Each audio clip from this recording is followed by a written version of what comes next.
नमस्कार dahlia BTV को स्वागत करुछि मु बालाजी।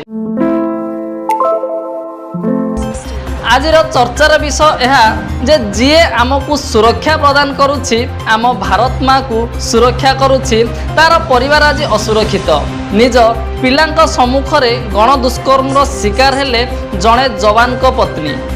तो एमिति एक अभावनीय घटना घटी झारखंड जिलार राजधानी रांची रे सोमवार विलंबित राति रे एपरी एक सांघातिक घटना घटी बेले मंगलवार एने अभियोग होईछि। एही घटनार जांच पई एक एसआईटी टीम गठित होईछि। जवान जनक ले लदाख रे कार्यरत थिबा बेले घरे पत्नी और तांको दुई संतान थिले।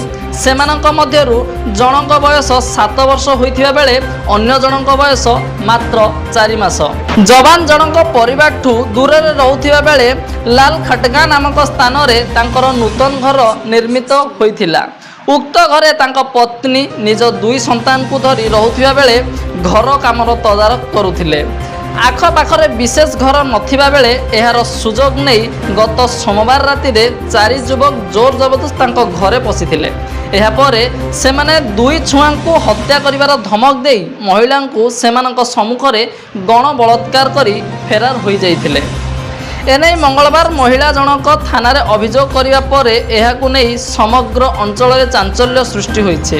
एही घटनार तदंत पई एक एसआईटी टीम गठित होइछे। मात्र एपर्यंत अभियुक्तक पत्ता मिली पारि नथिबा जणा जाइछे।